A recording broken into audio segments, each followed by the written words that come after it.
worksheet for labor Hi, Todd. that has some very Thanks. concrete criteria. That, you take Does it address Yeah, so solar? well, no.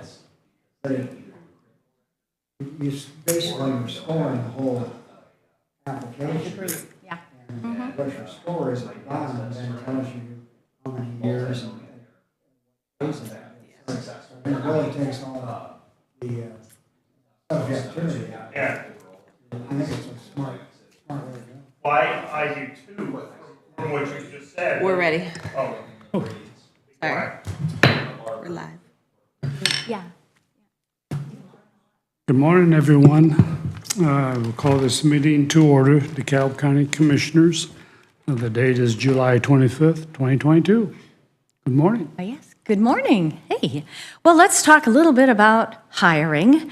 And you will be happy to know that the surveyor's office had their interviews 2 weeks ago and has chosen someone for their field inspector position.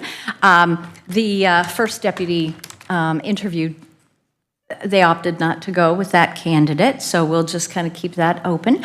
But the field inspector is due to start on August the 1st, as long as the criminal background check comes back okay. So that's a move in the right direction. The Sheriff's Department has a confinement officer starting August the 1st. Where they're at with everything else, I'm not sure. Over the weekend, I had an unsolicited resume come in for a road deputy, but just doesn't have any experience. So we don't have any current active postings for road deputies. So I don't know. Do you vet those before they get to the merit board? Oh, heck, yes. Oh, yeah. Oh, yeah, yeah, yeah. Okay. They don't, Just yeah. wanna make sure. I knew we had to go before the merit board, but I just. Oh, no. No, they go as far as the sheriff's department, to the contact over there, and usually with my comments in the body of the email, I reviewed this, but, so, yeah. And then they kind of, then they take it from there. They have them fill out their very long application packet and do all of that over there. So at least we're rolling on that. The assessor's office still has her opening for the clerk, and I'm sure she's been a little occupied to review most of them. Development services, Chris told me he's just been too busy, and he has two presentations with you this morning, so he's been working at getting those ready instead of looking at the clerk position. But he has, there's some time that we have because his current clerk secretary has said, well, as soon as you find somebody else. So that's, it's not like, okay, I'm leaving on August the 1st. So she bought us some time there. The extension office is a little busy, and they haven't had the opportunity to redo their posting that they had for their other clerk. So I'm hoping things are running well over there. They seem to be, but Alicia and I touch base every once in a while, and it's still on her agenda to fill that position. So those are really the openings that we have and what we're doing with hiring. We have scheduled an appointment, probably a morning, with the representative from Hoosier Start, which is one of our retirement opportunities that we offer our employees. It's through the auditor's office down at the State House, and we have approximately 25 employees who are currently enrolled in that.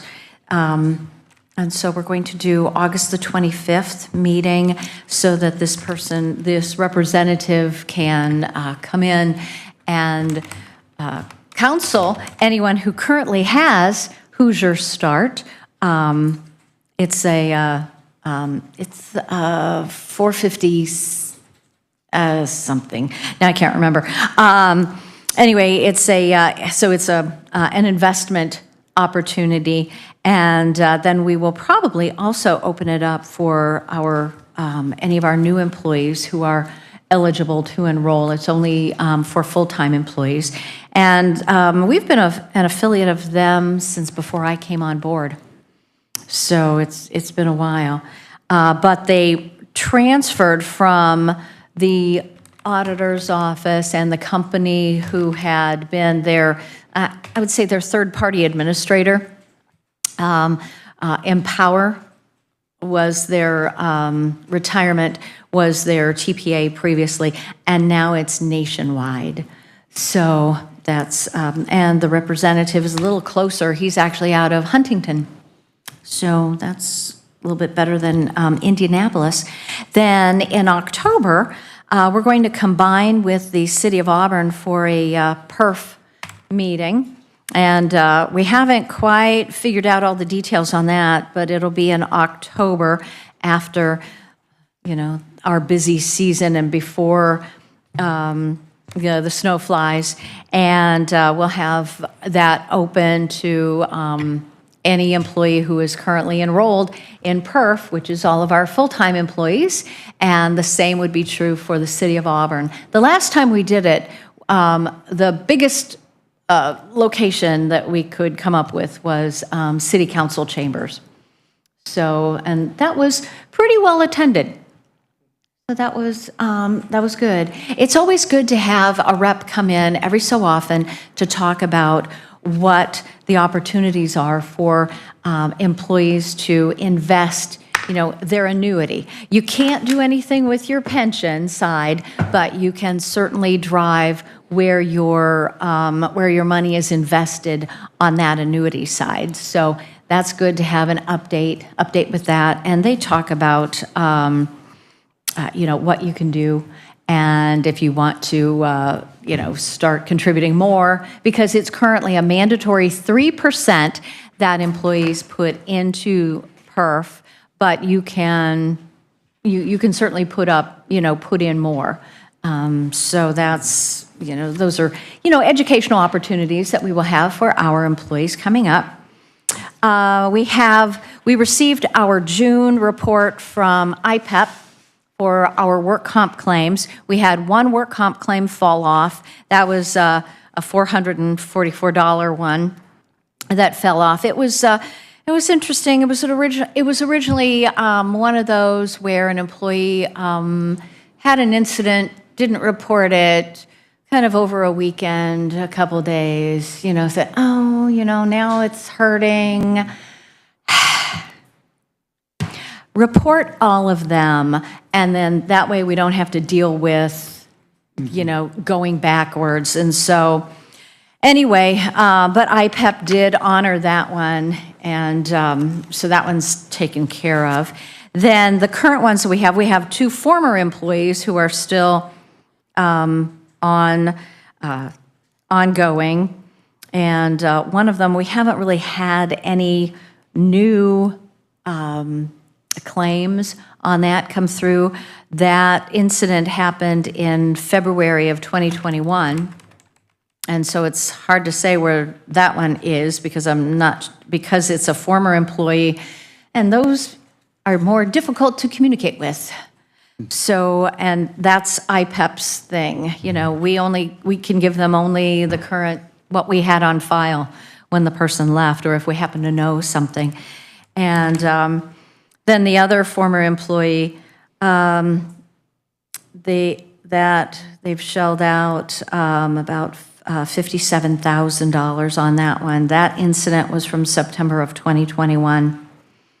And so I anticipate just probably a few more things, probably I think about $17,000 more on that one that is still outstanding. Then we have 4 that are open that are from the Sheriff's Department. The oldest one is from 2020.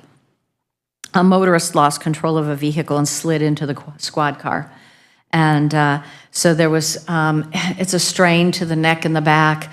Those situations, anything with the back, if it's not a break, it's hard to come up on MRIs and CAT scans and things like that. So that's more of a, how are you feeling? Can you do this? Working with range of motion and things like that. So that was a transport prisoners, wasn't it? No, this was a patrol officer. It was an accident out on I-69. Oh, okay. That was 2020. Okay. Yeah, that was 2020. Yep. Yeah. Yeah.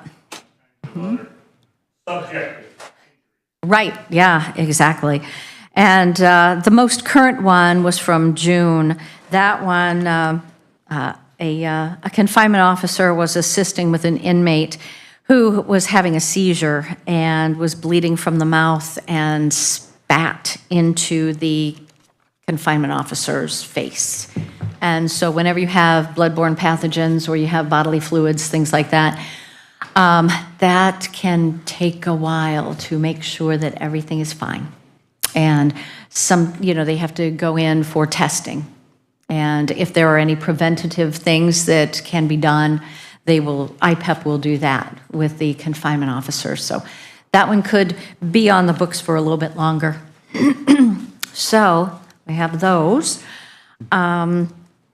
Let's see, I sent you an email on a webinar that I watched. It was design-based cost-saving strategies, and if you guys were interested, I had the link there and talked about some of the strategies that our broker insurance trustees is now owned by the HILB group, and the HILB group is who put out this this webinar. And so there were some strategies that they suggested, and then I gave my commentary on those, the dependent eligibility audits, spousal carve-outs, surcharges or exclusions, and then opt-out arrangements. So there are some things that we currently do, some things that we may consider in the future. So that was kind of a long email, but you know me. I try to give you guys as much information as possible. And it was a pretty good webinar. And you can take a look at the slides also, so I included those. See, I did find out, we had been talking about perhaps sending our presumptive sheriff to the NACO training that Susan went to, and I understand that Brady has signed up, and those, I think that will start in August. We have two. We have that Brady and Joni in the treasurer's office. Oh, good. Are both I'm glad. doing the leadership. All right. I didn't know about Joni, so that's awesome. One of the things about the NACO is that it's more government-oriented than some of the other leadership trainings that I've discovered. There aren't very many, in this area that would be, reasonably priced enough for us, shall I say? And so the NACO one really is priced well. And so Susan had a really good, she had a good experience with that. And so we're hoping for the same for ongoing. I could rustle my papers if you would like. And then the survey that we put out, Carolyn was on vacation last week. So, but the last update I had, we had close to 150 responses and over 60 comments. So looking forward to getting together with her this week. I'm sure that, we should have something pulled together by now, So we'll get that to you as soon as possible. Yeah. And let's see, I already talked about that. The last thing that I have on mine is an email I sent to you guys this morning on the market survey study that Wagner, Irwin, and Shealy did. The subcommittee, well, first of all, when I received it, Rick Ring suggested that the Job Classification Subcommittee review it first for any comments, anything that they felt needed to be brought to the attention of council or commissioners. There really wasn't anything glaring, so the subcommittee said, okay, let's go ahead and forward it to the governing bodies. So you guys have the spreadsheets on the wages, the recommendations that WIS has made. They have, our current wages there, then what is in the marketplace, what they would recommend, plus then they added in 5.6% for COLA. They also, we kept with sort of the midpoint, the external midpoint. But if you wanted to look at what the low external point would be, take about 10% off of those wages, or if you want to see what the external high point would be, add about 10%. So, right, it's right there. They're right there in the middle. Can I ask you something real quick, Yeah. Dottie? I'm looking at that report, looking for job classifications. First one, I'm just on the first page. Treasurer, clerical, part-time, seasonal, 2022 hourly rate, $13.50. External midpoint hourly rate, $21.31. Well, then we go down to prosecutor, Title IV, clerical help. Hourly rate, $19.73. External midpoint hourly rate, $21.31. So again, it's the same pay, completely different jobs. One's part-time, one's full-time. Does that make sense? Well, for the, they would take a look at what the duties are and perhaps the experience, but I would say that treasurer, clerical, part-time, seasonal, that should be that is like on the bottom of the rung. Right, Yeah, right, that's on the right. bottom of the rung. And then, where is that Title 4D one that you told me about? Oh, well, it's Is about that- it's 5 or 6 down. Oh, is it? Okay. yeah. Oh, prosecutor, there we go. Yeah. Yeah, oh, okay. What I find odd about it is that whole first page Yeah. is 2131 and 84 hundredths. And then on the next page, 2112, 2112, 2112. It seems to me that, and I don't know what these folks do, but it doesn't seem to be a lot of thought into the individual positions and what their actual duties are versus just saying, okay, all clerical is 1973.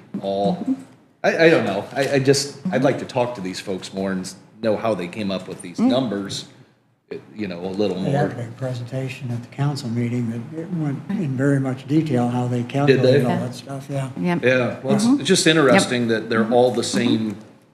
I've heard that we can't fill certain positions because, who wants to clean community corrections? Yet it's a lower amount, a housekeeping person, I would pay them more to try to get them in there. We're having a hard time getting them to, you know what I'm saying? I think there needs to be more depth to this, but I'm just wondering if an internal person might be better off to tell us what our people are worth that watches everyone work every day. But here nor there, I didn't mean to go. I think part of the problem is it does go by whatever is on the job description. The department has to write all the job descriptions, and that's the beginning. And that's where it's based. Base for that, for all So it of those starts calculations. starts then with the department heads making a proper description, I assume.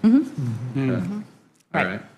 That's where we started back in 2018 when, I was asking for what are your job descriptions, and then when we hired WIS, and WIS came in and talked with all of the department heads, they also had one-on-ones, they had phone calls, they created surveys for every position, and then between the department head and the actual person who was doing the job, they added all of this information. And I would say that on that seasonal position, they probably did not do that sort of thing for that one. That was probably just a department head decision on what the person does. And I don't know right now what that person does. It's probably, let's say they probably just, no, I don't want to even venture a guess, because I don't have it. I don't have the job right. description in front of me. Don't go there, Yeah. Dottie. Yeah, exactly. Yeah, exactly. So that's, so it started with and then interactive, and then they were given the opportunity to, the department head to agree or disagree with the job description and to make any changes possible. And that is one position that has not been updated in that particular position Yeah. through the last 2 years. Because I look at like patrol deputy too at $23 and clerical at 21. You'd have a hard time paying me to be a cop for $23 versus, doing data entry. And I'm not saying none of these jobs aren't I important, wouldn't, but yeah. there are different. I mean, I you're just right. think this Yeah. is short-sighted a little bit, just because there's not someone actually here watching what these folks do. And one thing that I heard last time was the complaint was, well, that department had fluffed up the job description or the duties or whatever, therefore they got more money. Well, do that for yours. And if that's the game that needs to be played to get these wages up, I suppose everyone needs to do that, But then Wagner, Irwin, and Shealy can see through a lot of that fluff. And so several of those opportunities that have happened, the Wagner, Irwin, and Shealy has kept the job description at that position at the same level, because it was just a bunch of extraneous information. all right, It didn't add to the actual duties or the responsibilities. okay, So, yeah. all right.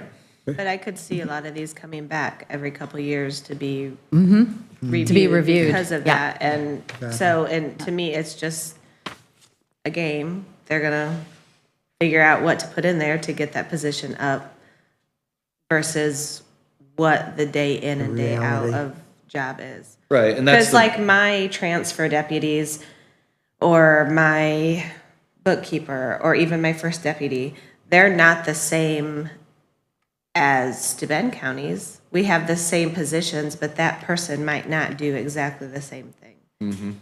So I've always struggled with the whole thing, because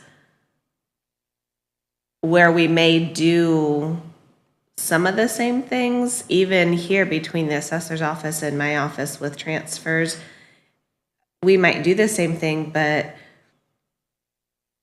others are doing, I don't know. It's always been a struggle for myself. Yeah, Baker Tilly has a huge database on, Oh, yes. they do the same sort of thing. oh, do they? Oh, yeah. So I don't know if I could I listed, talk Jason Semler out of kind of a generic report. It would be interesting to have something to compare that with. Wouldn't be specific to DeKalb County, obviously, but yeah, I listed all of the databases that they used to glean that information. It's in the email. It's in the body of the email. So, and also not just databases, but, different counties and cities that they got the pay information from. All right, anything else, Dottie? That's all I have on my agenda. Anyone, anything for Dottie? Use my 4 minutes. Well, you got 5, you got another minute. Yeah. Are you sure? I thought that was only 3, and, Good. Thank you, though. Bill Jones only let Mike Walter have 3, and he had an egg timer on his desk. that was too many. I'll yield my 4 minutes back. Me too. Jim? great. You're being generous. I yield. Benny. I yield to the floor or whatever. Yeah. Just one question. What happened, or can you share what happened with the surveyor's deputy that we had an application for? What, did he back out or was just rejected or? The general consensus is that this person is really looking for an academic position to teach at the college level, not really working in an office situation.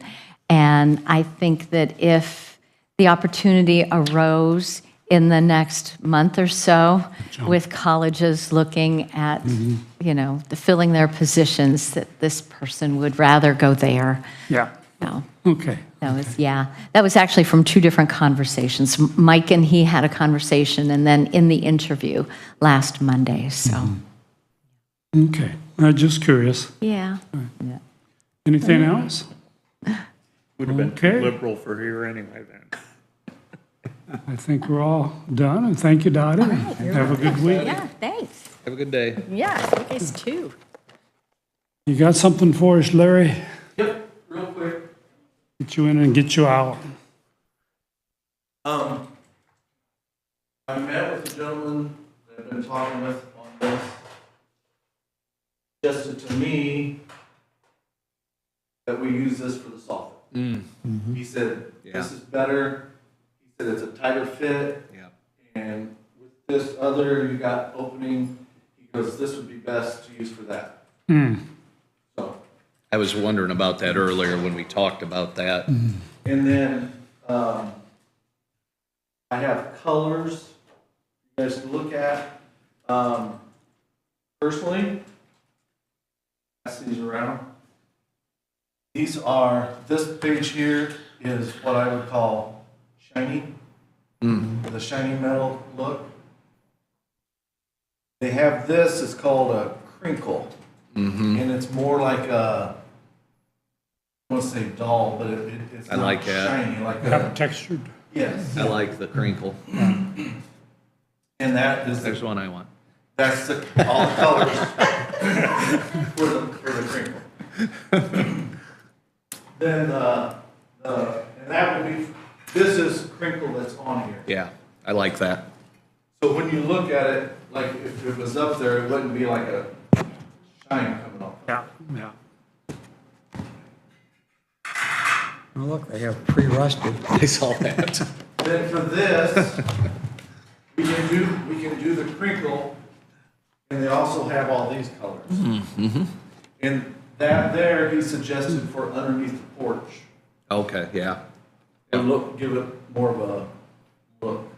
Oh, The, The board and batten. yeah. I see, under the Under- porch. yeah. The other one is for the above, For soffit, the soffits. Yeah, I got it. and then others for the fascia. yeah. So They're it'd not be three gonna do different those, wouldn't do products. those all the same It'd be 3 different products, and then we'd have to pick out the colors for all 3. for all three. I like the darker crinkle, but And he did not give me a quote, because he wanted me to talk to you guys about this here for the soffit, just to make sure that's what you wanted to do. And then he'd give me I think that's made for soffit. Oh, yeah. Inside, that's what I would absolutely. recommend. well, he said, Rather than trying to adapt that board and batten Yeah. for a soffit. I know, he said he can get this cut to size, yeah, where it makes it so much easier for them to put up. yeah. Oh, He said sometimes you have to trim it in spots, but that's a lot of short pieces. yeah, A lot of, Yeah, only like that long, right? yeah. 12 inches maybe. So I will talk to him, let him know. We do not have to decide on the color right at this moment, Okay, but those are the colors that we have. But once they decide, then they'll I can get a quote right now, get. Okay. because since we decide on that. decided, yes, this is the way to go, Okay. what he has suggested. The color won't matter. The color does not matter, Perfect. I don't believe. Probably not.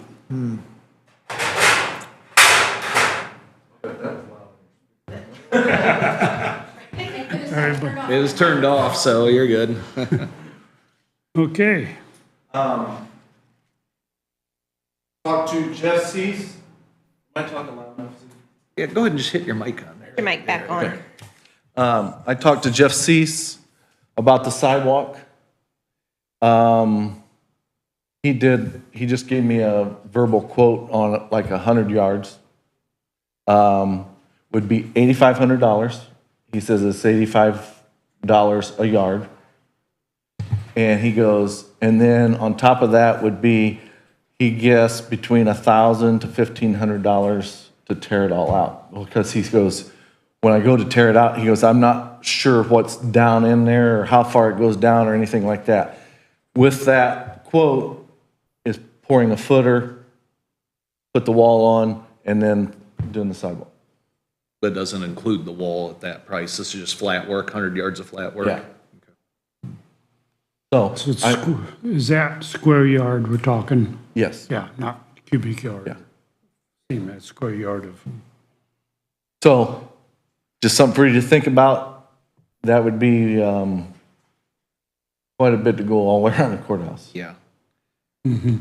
So, By the way, I took some pictures last week of the sidewalk and walls, and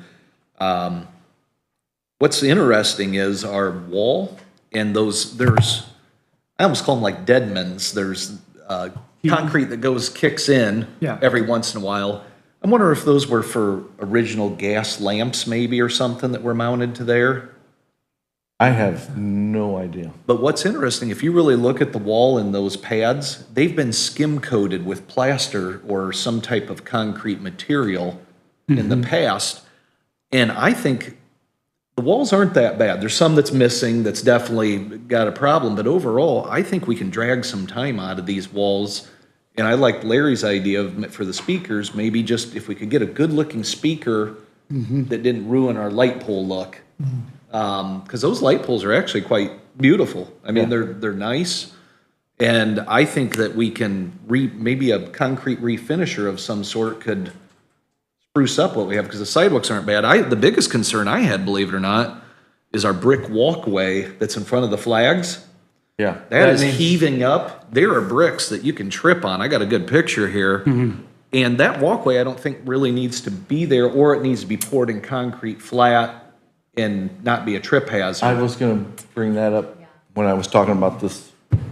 Yeah, I mean, I walked on that, I thought, oh my, that could be a real problem. Yeah. You know? So, anyway, I didn't mean to cut you off there. I just say, and I think we can save the wall and sidewalks for now, but I'd like to do something with those bricks. Yeah. And it would depend on if you want to go back brick or if you want to go back and do concrete. Or if you want to take that out of there completely. Is there any reason to have any of it? It's to service the flags maybe, or a focal point, or? I think that's the only reason is to service the flags, to be able to go up to the flags. But, I mean, I have to step into the flower bed to take down the flags to. That's what I'm saying, you're going to the, so I would be in favor of just ripping that out and putting nice grass, put grass in there, or I would do a stamped concrete if I wanted to look. You know, it wouldn't cost that much to stamp it while you're there if you wanted a pretty look around the flags, you know, but that brick's gotta go. It wasn't laid properly anyway, from what I can see, or not properly. And it's been there for, I mean, I don't know how many years it's been there. It's been there for a long time. I shouldn't say properly, it could have, you know, Oh, yeah. with heat, with winters, it's been heaved and back and forth, so. Anyway, I think we ought to look, I'd concentrate on that more than the sidewalks and. And then, Jeff did give me a price for if we pour pads for the lights. And he did 8 lights, he just gave me a figure of 8 lights would be right around $5,000. And I think that we have, I believe 16 lights, because I think there's 4 lights on It each is, side. I think you're right. that would be repouring that present pad and Yeah, make it to raise so it those. accommodate the speaker and the light, is that right? Yes, but I, There again, Well, then you have wiring, you have. yeah. So, but I think if we should really look at, if we're gonna put those speakers on there, we need to refinish those light posts. It would be nice to see those get done. Yeah, some of them's got some of the fiberglass starting to show. yeah, they need That redone, needs to be addressed Yeah, and refinish them. yeah. yeah, Somebody knows how to do that stuff. yeah. So, Color people that did these out here, the lamp stands out front here. I don't know if they do that type of, Oh, okay, yeah, it's a whole it different, was a good deal, it's a whole different animal. yeah. yeah. This crinkle, is that what you called it? Crinkle, yes. Can you get that in any of these products I believe you can get it in all three of them. in all three of them. Yeah. Great colors in there. Yes. I really like these colors. Yeah. Oh, this crinkle. The look is fantastic. Yeah. Anyway, So you guys need to look at that and figure out what colors you're thinking. You can do that later. Likely. Use, I would say. The gutters got put up. As long On as the it's building? structurally okay. It looks, it really made it look really good. Which one, I Larry? I'm knew sorry. The Holman building. Oh, okay. Finally got those I knew it done. would- I knew it would look good. Yeah, it looked, I mean, And it, just, we've been what, 8 months? yeah, probably, We painted that last summer, yeah. Is that it, 8 months? That's a at speedy. least, at least. In today's world, that Especially might be for- pretty good. Today, that's pretty good. Okay, Okay, you guys got anything for me before I? can't think of anything. Anybody else? No, sir. Okay, Okay, I will talk to him, have him give me a firm number and tell him we're moving forward and we'll have a color for him. Okay. all right. Thanks, Okay. Larry. Thank you. All right.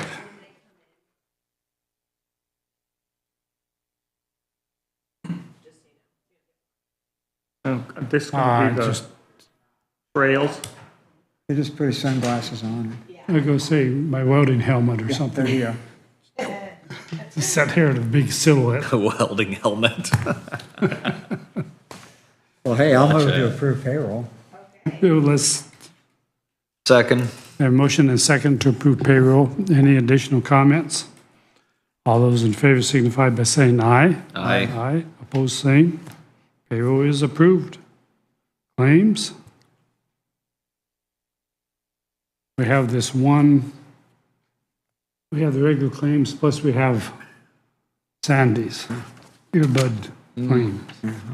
I'll pass that off to you. So you want to do the regular claims first and then do that one separate, or? Now I'll move to approve claims excluding the earbud claim. We can talk about that later. Second. Second, we have a motion and a second to approve claims. Are there any additional comments? All those in favor signify by saying aye. Aye. Aye, opposed the same. Claims are approved. Minutes. Chance to read the minutes? Yep. I'd make a motion to approve minutes. Second. Motion and second to approve minutes. Any additional comments? All those in favor signify by saying aye. Aye. Aye. Opposed, same. Motion carries. Down to travel. You had some questions on travel, I think, maybe? Oh, the only one I really had was the sheriff online training seemed rather pricey to me for Brady, but if that's something that, is that the NACO? Okay, That's it. yeah. I think it's really important he Is it? does that. How many hours does that involve? I don't know anything about it, I just thought, Yeah. well, online, Yeah. $1,700. That was a Great. discount. Yeah. It's a really good program. Is it? Yeah. I think he needs it. It'll help him a lot. So you Okay. have one group meeting.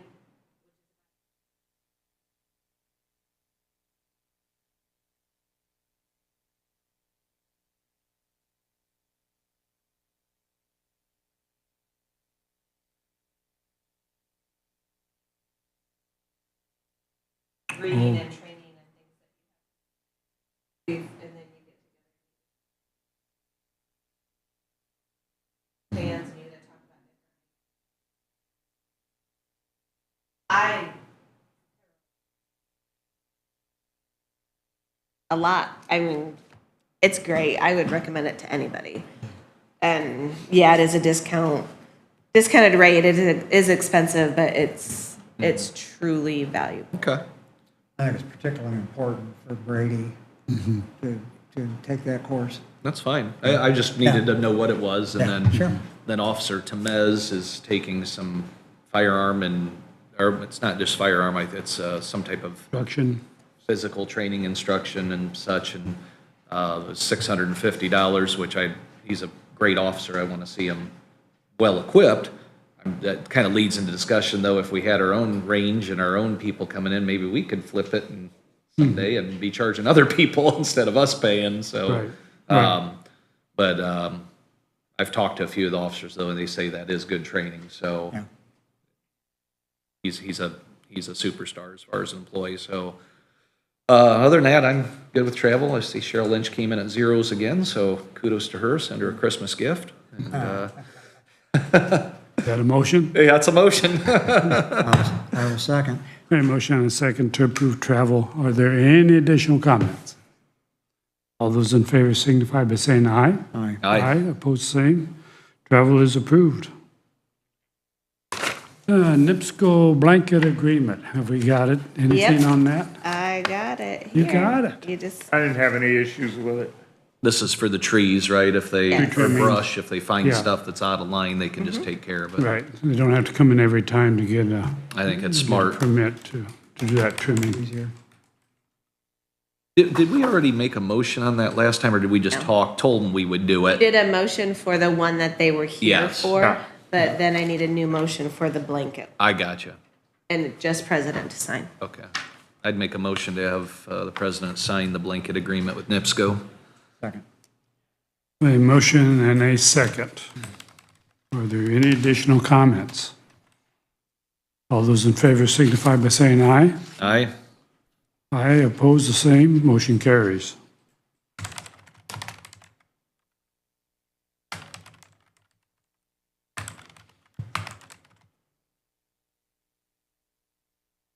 So I think it's just in here. Right there. Signature and time.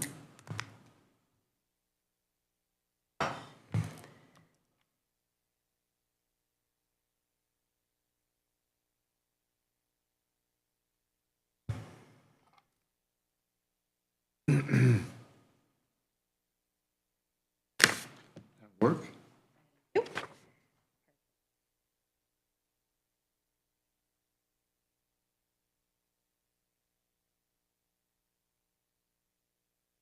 Okay.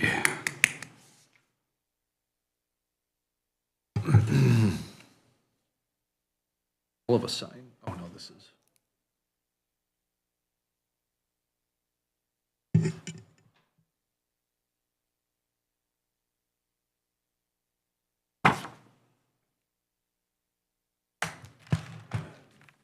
Miscellaneous topics, we're just about up to the clock. Shelter agreement, what do we got going on now? I think Jim's working on that. I would, and I contacted Sarah this morning to get one of the former ones. I need more time on it. I need to talk to Dave Hauser because he'll have the ones that the shelter has. While Lita is a great recorder and she was a great legal assistant, her system of saving things on the computer is almost impossible at times to figure out. And Sarah couldn't find anything on a prior one, and Lita wouldn't remember. With the county, you mean, right? Yes. Because I sent the example that they did with the city of Yeah, and I had Auburn. the city one. Okay. Oh, and it was before you got here. I think Mike heard it and Bill heard it.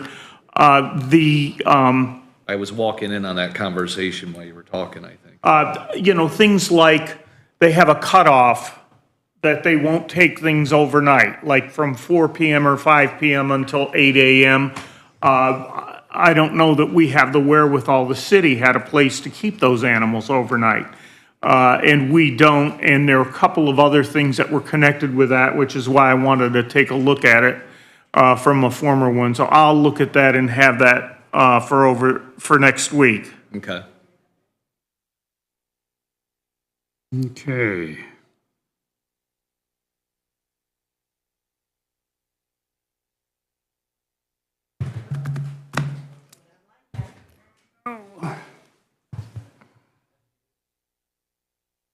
Morning, Hey, how Dan. are you? Good, how are you? Good. Dan, I'm sorry. I knew that. There's a Dave too. I caught it before you corrected me.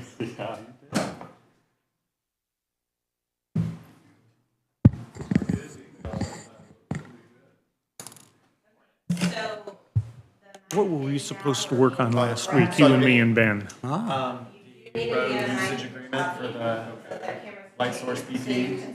Yeah, okay. I'd like to still do that this week. I got tied up There are last week. 3 of them that are gonna. Hey, Chris. Okay. How are you, sir? Thank you. Good.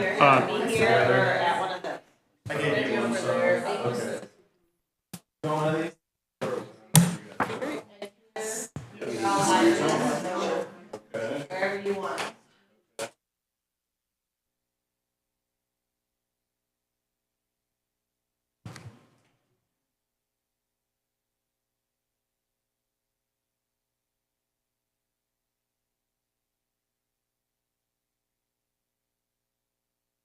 Yep, any of them. You gotta make sure you turn them on though. Oh, and the one up there, is that fixed yet? Yep. Yes. Oh, okay. Test. Yep. Or yeah, I guess. Yeah, you just, the light, you turn on. Yours on? Oh, this is a very tall podium. I know I'm a little vertically challenged, but Press the button in the We front. can get you a box to There you go. oh goodness. All right. Are we ready? Fire away. Yes. Okay. Well, first want to thank you for the opportunity to present to you today. So I'm Jennifer Sharkey, and I'm the chair of our Pocobosh Connector Coalition. Also with me today, we have Dan Avery, who's a member of our coalition, as well as John Baumberger, who's also a member.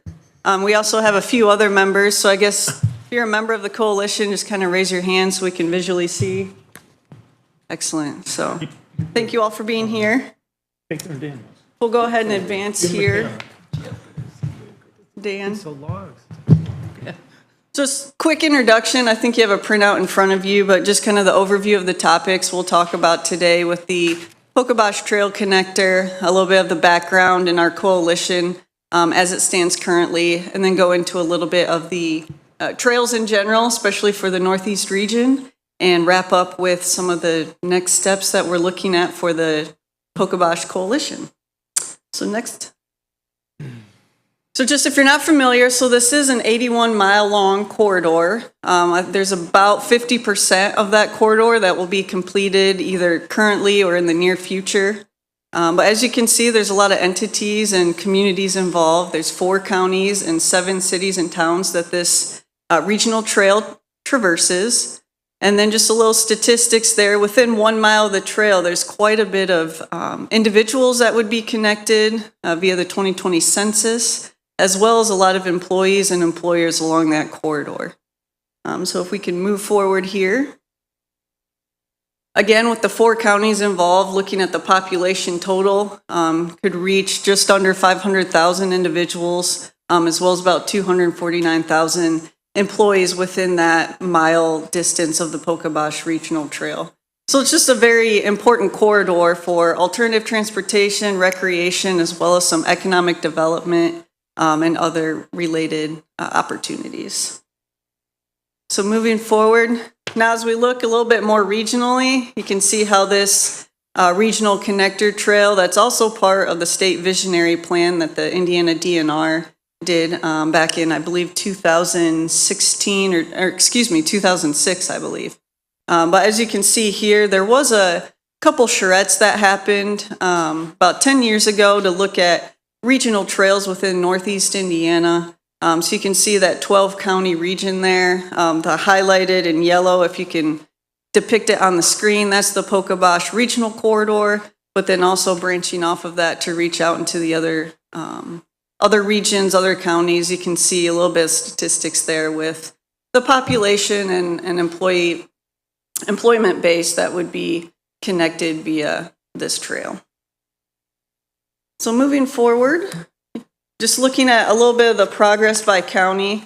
You can see there, starting at the north end with Steuben County, traveling south to Wells County, but right here in DeKalb County, it's about 22 miles that are slated as part of the Pocobosh Trail Connector within the county, with just over 7 miles, a touch over 7 miles that currently exists. So about 33% of this regional corridor is currently in place here in DeKalb.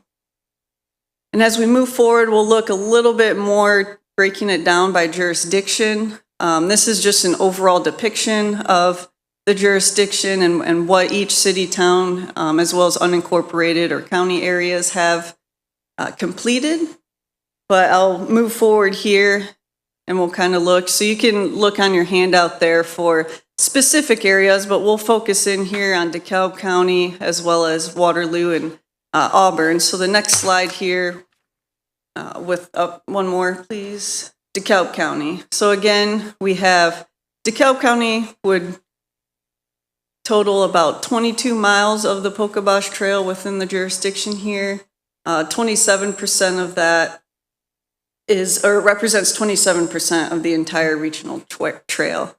And as we touched on before, about 7 miles currently exist. So there's a little bit of a gap here in DeKalb County, which is similar with some of the other jurisdictions as well.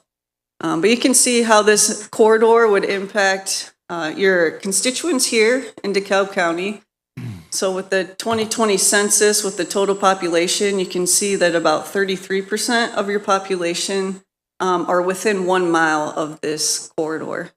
And then as well as the employment within 1 mile of the corridor here in DeKalb County is about 37%. So there's about a third or a little over a third of the community here would be significantly impacted as far as relativity to the trail, but then also it's a regional component. So not only all members of DeKalb County, but those that visit and other community adjacent to DeKalb County would also be able to utilize this facility.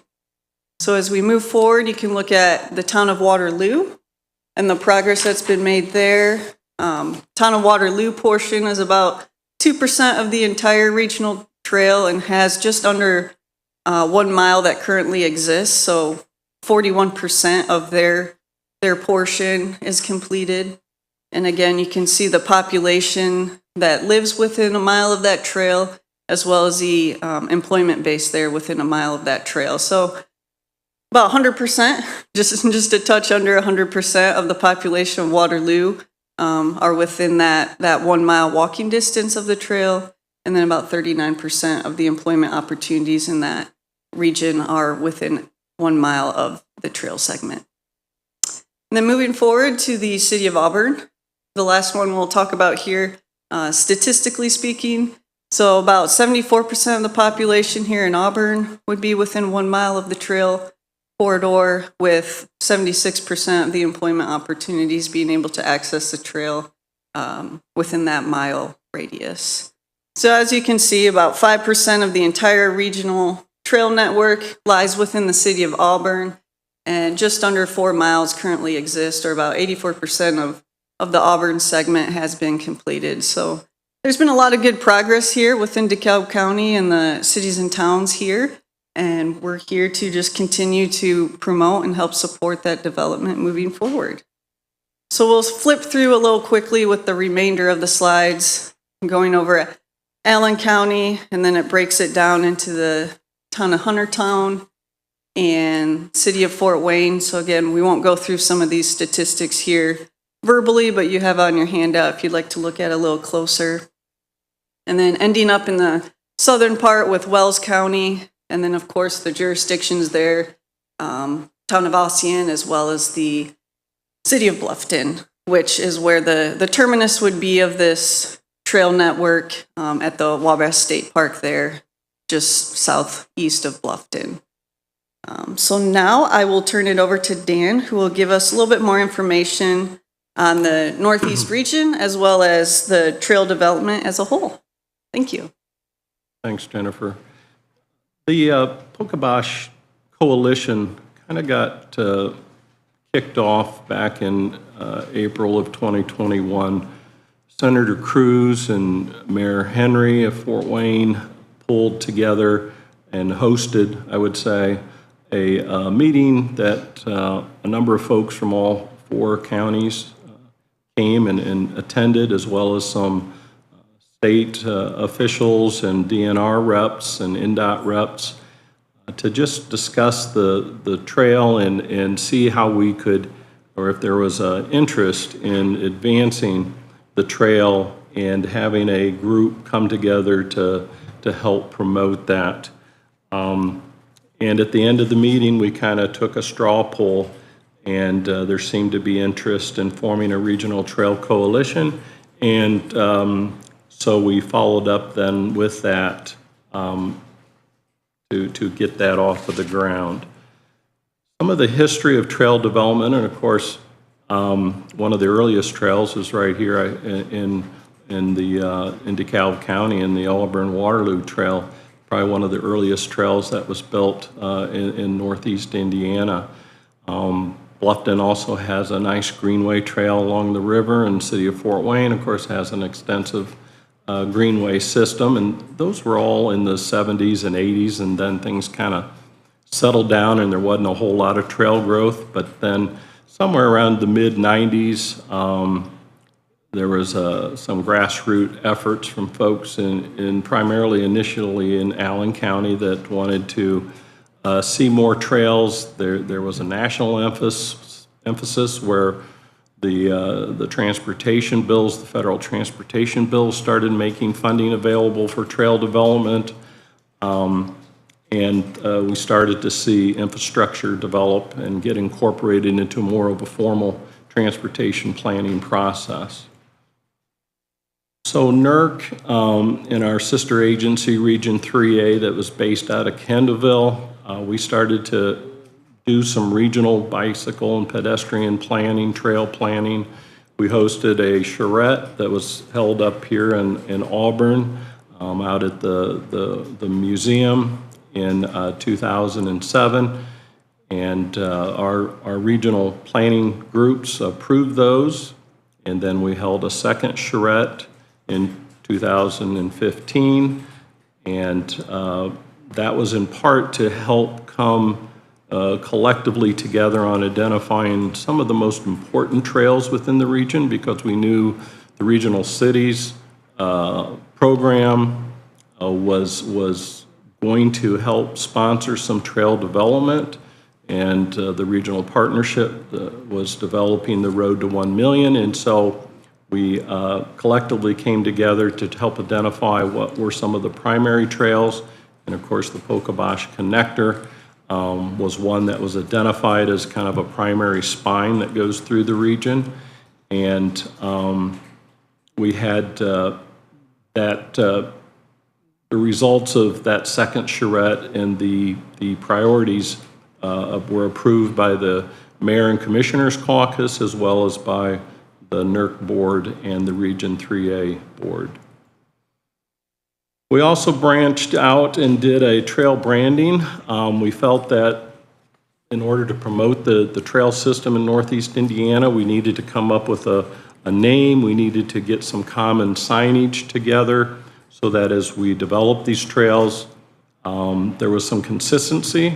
And so when folks would come in from other areas and walk the trails and ride the trails, there was a certain level of information that would be provided. So again, Region 3A and NERC teamed up in 2016, and we hired a consulting firm, a marketing type firm, to come in and help us develop a brand, and that's where we came up with the United Trails brand, the Northeast Indiana United Trails, and we also came up with the Pocobosh Connector as the name for this trail that we're talking about today, connecting the Wabash State Park up to the Pokagon State Park.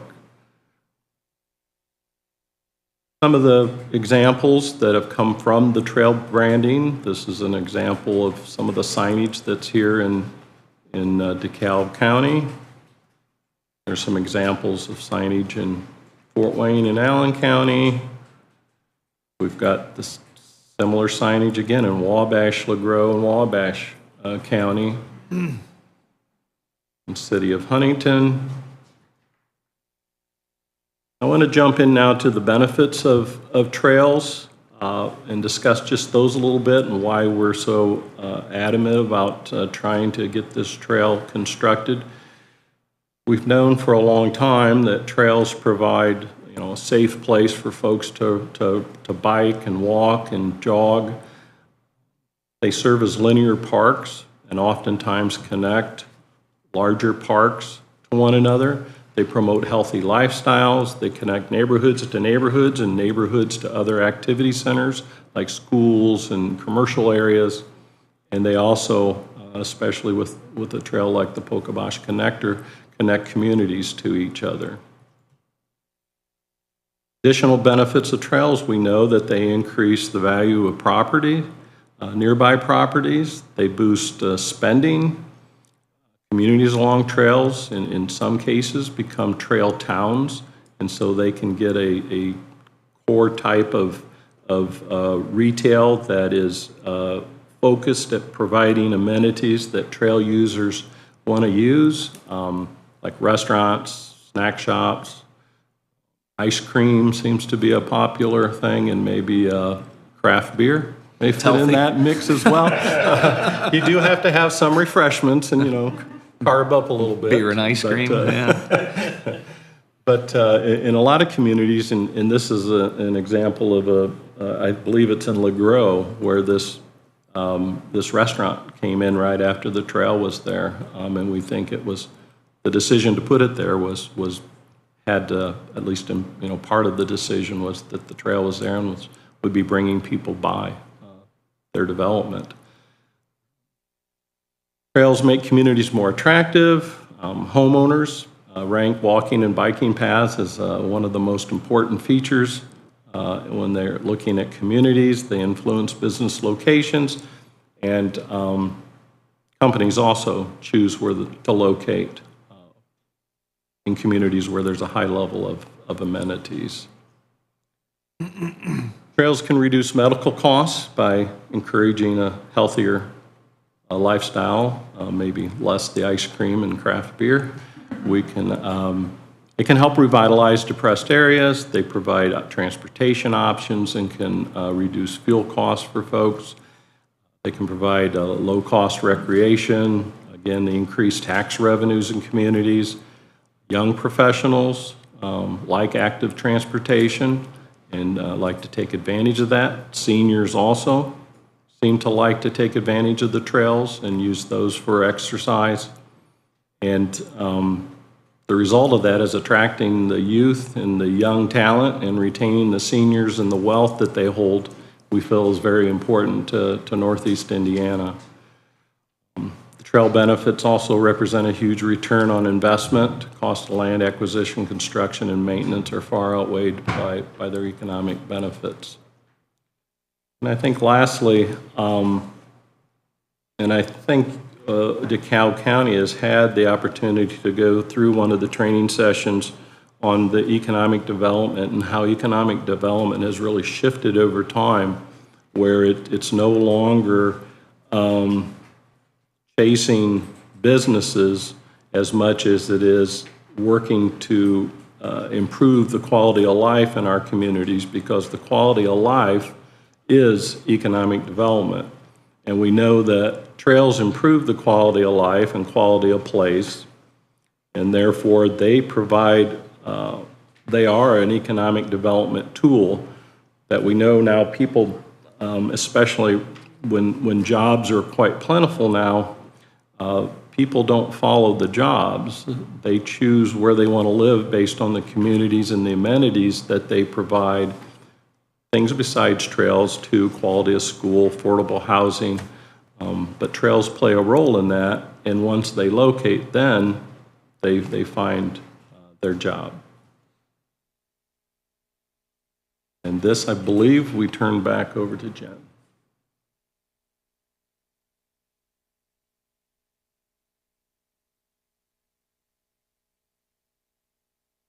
Well, thank you, Dan.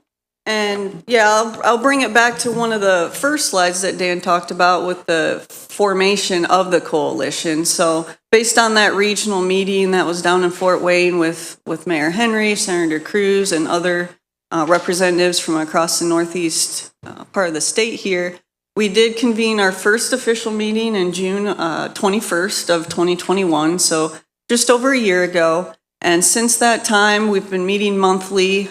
And some of those activities were, one, we've been advocating for trail development and helping to set priorities and timelines, but really just help provide that support for funding opportunities and communication among all the coordinating agencies amongst the 4 counties, as well as really emphasizing, marketing the trail. So some of that branding and wayfinding that Dan mentioned, with some of that uniformity on identification, so that when those within Northeast Indiana or those outside of Northeast Indiana come to our region, there's a collective effort that shows that we're all working together to help provide this wonderful area for people to live, work, and play. So from that, if you could see as we move forward here, who is really in this coalition? So again, we've been a group of volunteers from across the 4 counties, 7 cities and towns. There's been government representation, not-for-profits, as well as just interested citizens for trail development. And if you do have the handout here, hopefully you were able to get a copy. It does have some of the coalition members, or actually all the coalition members that have been part of this process, as well as some of the supporting partners there that you can see have been part of this development. But you can read our mission and vision statement there, but really it's just to help support getting that point-to-point connection from Pokagon State Park at the north end down to Wabash State Park at the south end. And as we move forward, so some of the activities that we've been doing as we meet month to month for the past year, one is consensus building. I mean, we all come from our individual silos, if you will, whether it's from a government agency or a not-for-profit, but really just to get that overarching theme and idea of what we're all working together towards. We've provided some grant support, whether it was a READY grant or a Next Level Trails grant. We were able to write some letters of support for those applications of individual communities, which I believe DeKalb was able to receive some of those funding. So that's wonderful for this area to be able to continue to utilize and leverage those dollars that are available. One of the items I'll highlight next is the economic impact study that we've commissioned. But we've also looked at goals of the coalition, have an interlocal agreement drafted that John will talk about here towards the end. And then, as I mentioned, helping with grants and awards as individual communities continue to work on their individual parts. So as we go here, we did commission an economic impact study. So we had some graduate students as well as professors in the School of Economics from Purdue Fort Wayne that donated their time to help collect information, as well as the Community Research Institute out of Purdue Fort Wayne. They will be putting together the economic impact study based on this information. But really it's to help be a communication tool for yourself and for others to really look at what is this impact of having a connected regional trail. Having trails individually are nice for shorter either commutes or shorter recreational opportunities, but having this regional connection, especially if we're able to get that 81-mile segment, we would be the longest connected trail within the state of Indiana, which I think would be very notable for our region.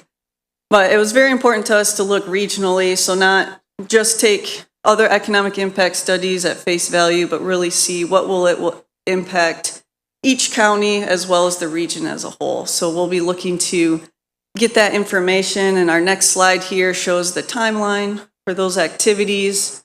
So we started that in October of 2021, looking to hopefully by the end of next month be able to have that economic impact study available for review.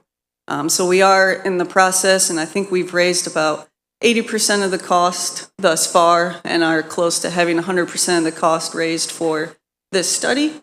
And then, as I mentioned before, those that are involved in the steps that are to be completed. So we're at the data analysis using the in-plan model currently.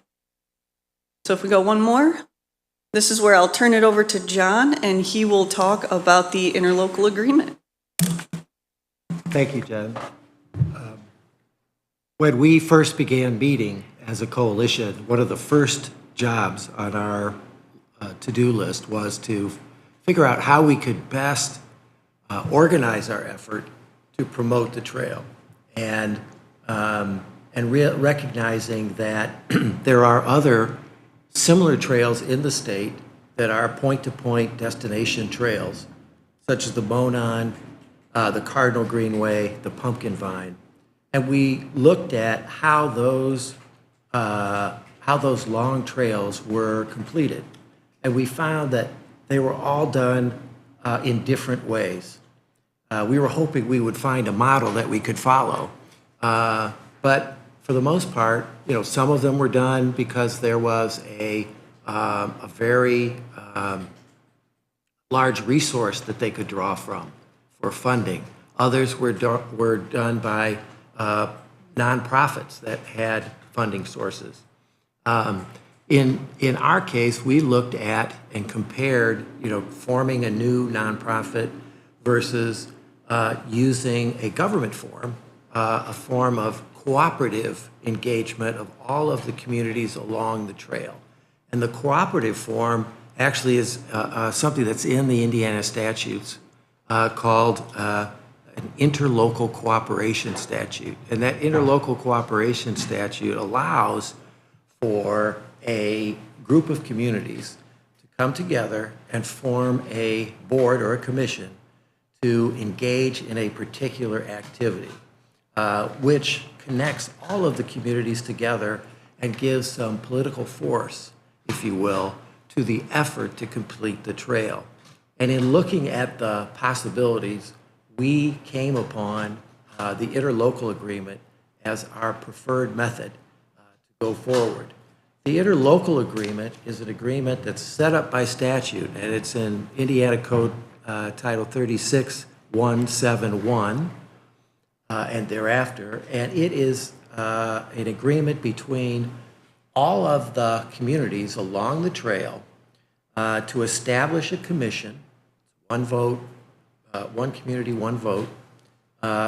It sets up a method for raising money. It sets up a method for making decisions, and it will allow for all of the communities to participate in the completion of the trail.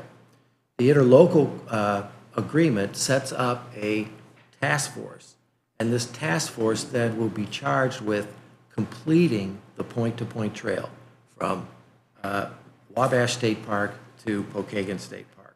It will allow for coordinated activity. It will allow for raising additional funds, applying for grants based upon the full length of the trail as opposed to smaller segments. It will allow for cooperation. It will allow for decision-making with regard to, prioritizing which sections get done when. It will allow for each of the parties to participate in making decisions about the standards for the trail as it's completed. It is also a structure that is not without precedent. It's been used many, many times. Most of the time it's used where between counties, some public utility or some public work needs to be constructed across the jurisdictional line. And that's exactly what we have here.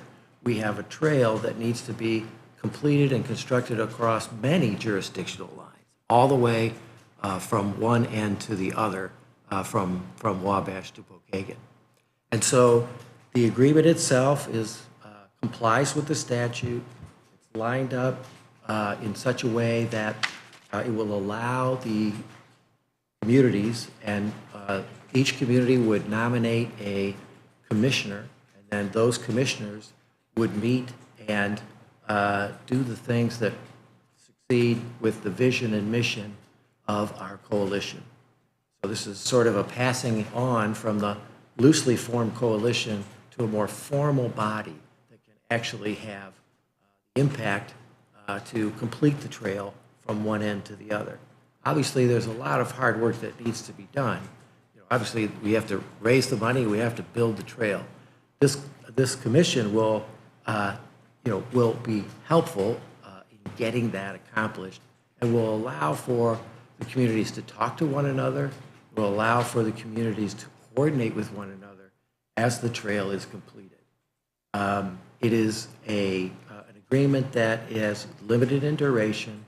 It's limited in scope. Right now, it's designed to get the trail done. Once it's done, then, from that point forward, the individual communities can decide whether it's worthy to keep going in terms of building other trails, but its purpose and vision and mission is limited to the Pokabash Trail. And so at that point, I'll let you know that my day job is I am a lawyer, but I am here as a community volunteer. I've been involved in trails for more than 20 years, and I have watched this come together over those 20 years.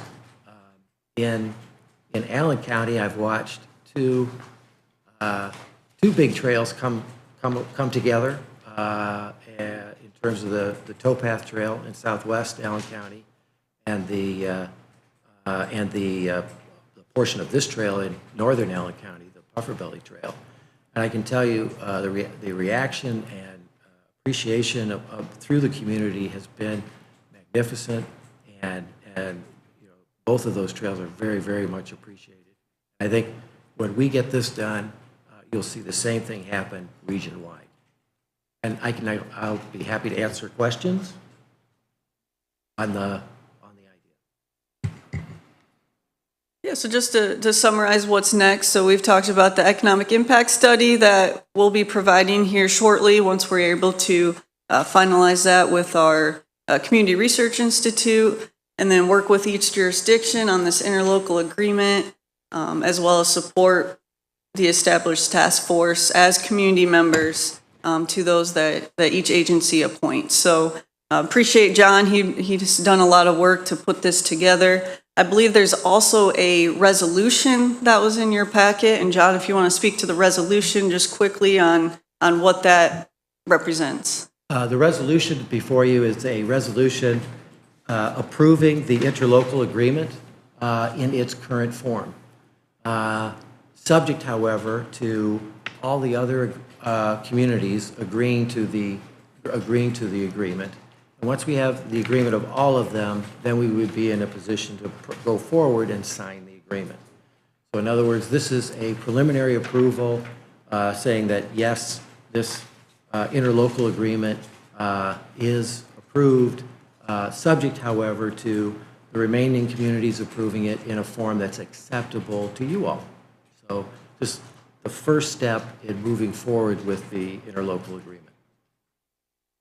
Because certainly as a former county engineer up in Steuben County, your neighbor to the north, I understand the importance of making sure there's the proper legal reviews for each agency. And if there's any changes from one agency to the next, we just want to make sure that that's respected and communicated across all the parties that are involved. So this resolution provides the opportunity to say the agency supports this organization, and then again, contingent on all the legal reviews and all the terminology to be finalized across all 11 municipalities, and that's along this route.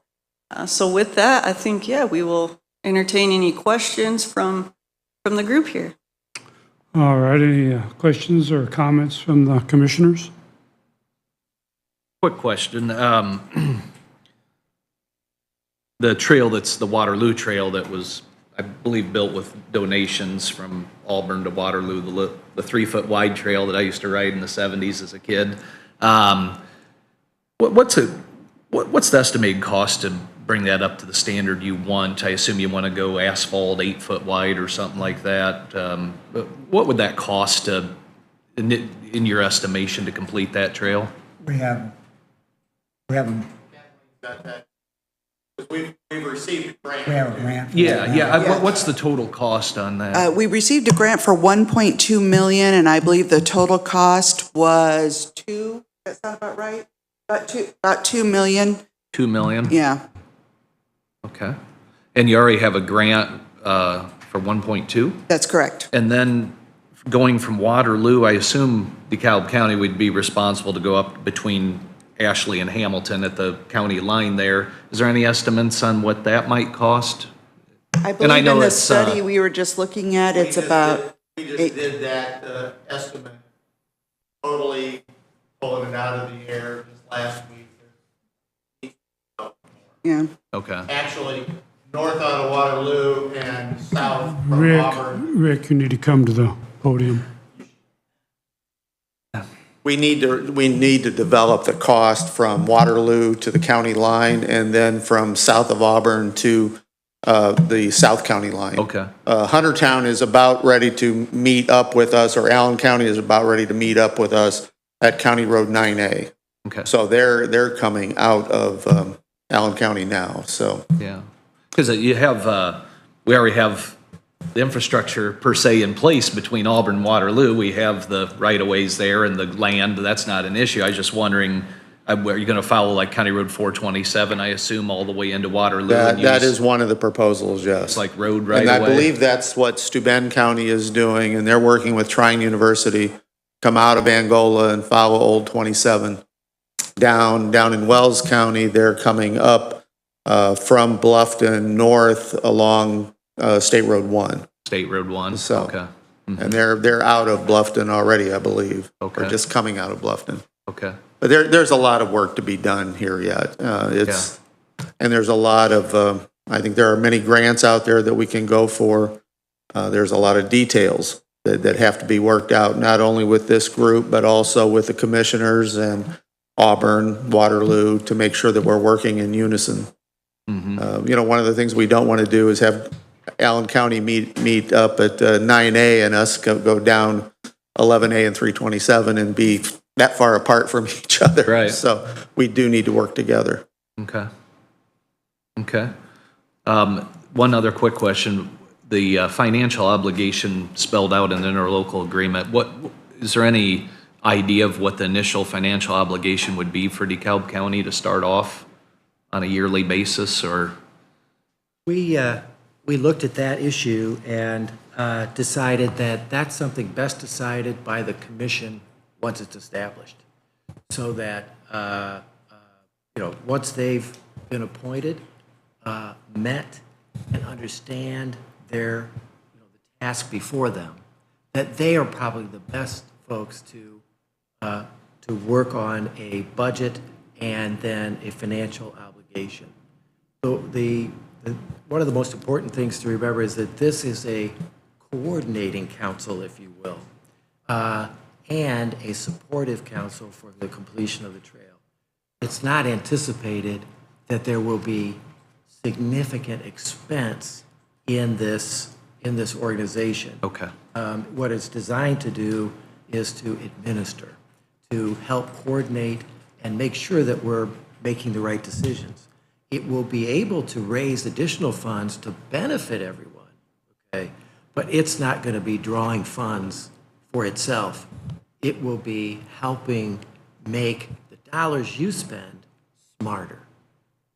So, for example, it doesn't end up in a situation where, one trail's here and one trail's here. We want to make sure that we avoid the expense of connecting those. We want to make sure that they connect. Right away. I guess my question a little more, I didn't give you good detail. The financial obligation we're talking about, is it just to fund the expenses of the agreement that we have here, or is it to fund for the actual trail development? It is designed to fund the expenses of the organization. Just the organization itself? organization Okay, itself. all right. I think each one of the jurisdictions is going to be responsible for applying for grants or utilizing dollars within that jurisdiction. We're all in the same boat. The funds are limited, but this will help coordinate our efforts. And, then we have to figure out, how are we going to build it, but also how are we going to maintain it? Yeah. In some areas, such as over in the Noble County, Elkhart area, it's part of a park department. In other areas like the Cardinal Trail or the Nickel Plate, there's a private not-for-profit group that maintains the trail. So all of those details have to be worked out, and that would be one of the responsibilities of this group, is to help coordinate those things. Thank you. I've got a question about the mileage on these trails. You're saying there's 22 total miles in DeKalb County, approximately? Well, going to pull up DeKalb County's. 21.8. Yeah, that's what I'm saying. DeKalb County is 30 miles, I understand, almost 30 miles square. And the trail's not going to run in a straight line. I just question the mileage and what the cost is going to end up actually being. If we estimate on this mileage as 22 miles as opposed to what the trail might actually be, are these numbers going to be anywhere accurate? Sure, and we can certainly take a look at that a little bit in more detail as far as making sure that we have the representation accurate on those. But yeah, as Rick was, just unincorporated DeKalb County, excuse me. So Auburn and Waterloo would be. Oh, excluded out. Auburn and Waterloo are excluded from the DeKalb County portion of I the gotcha. slide. That makes So sense. they're their own, so the 21.8 plus 1.9 plus 4.3. Okay. That still doesn't come up to the total mileage across the county. Not even very close. County's 30 miles from Steuben to Allen, approximately. And like I Is that say, far? yeah, Really? Those numbers from GIS. It'd be both. We use GIS. Yeah. Huh. Is it really 30 miles? I didn't know that. Huh. and there again, the trail's not gonna run a straight line. It actually runs somewhat of an angle and it's gonna zigzag all over the place. There's gonna be some places where you're not gonna be able to have by right of way, that you're gonna have to jog around certain areas, I would assume. So this mileage could be quite a bit off, in my mind. And I would say right now, the mileage is based off of a conceptual plan. So it's a line that, because as you mentioned, we don't know exactly where it's going to go. So as projects are developed and they're refined, we'll get a better handle on it. But we'll double check that number. But until we know exactly, as you mentioned, what obstacles we may have to avoid, until you get into the environmental and you understand what you can and can't do, I'm sure it will tweak those numbers a little bit, but hopefully it's portions of a mile and not multiple miles that have to be adjusted for. And that's a great point, Commissioner Hartman, as far as projects get developed and things could change, having this task force or this commission established to help keep those communication channels open and coordinating as plans move forward. Because each individual agency will still have their projects that they're doing, and as they encounter maybe a challenge or maybe an alteration to that initial plan, having this group established will help communicate that across jurisdictional boundaries, as well as being able to share some best practices, because perhaps, someone in another agency had a project that had maybe some similar challenges and had a solution that they were able to identify. So not only, coordinating as far as the alignment, but also sharing best practices or sharing solutions that may have been encountered in other parts of the Pocobosh Trail Coalition, Connector Trail. And just as far as we were talking about the northern DeKalb and southern Steuben, so I'm part of the Steuben County Trails Group, and we've been looking at possibly getting a engineering assessment of that southern portion. And I believe we had chatted a little bit with Pam Howard at the town of Waterloo and wanted to chat with DeKalb County as well to if we wanted to look at that holistically to get a more refined engineering assessment for that corridor. So just wanted to, that was a development late last week, so we haven't been able to coordinate as of this meeting, but just wanted to provide that information for the commissioner group here. Okay, I am fully in support of the resolution, which kind of gives us a foundation for communication and cooperation and certainly more leverage and credibility in terms of grant potentials and so forth. And then with minimal well, and no financial commitment to begin with, but I think minimal. Who decides what that financial obligation will be? Come to the bottom line as we start to build this trail. Sure. Is And that that going to be would, the committee? Is that going to be the commissioners?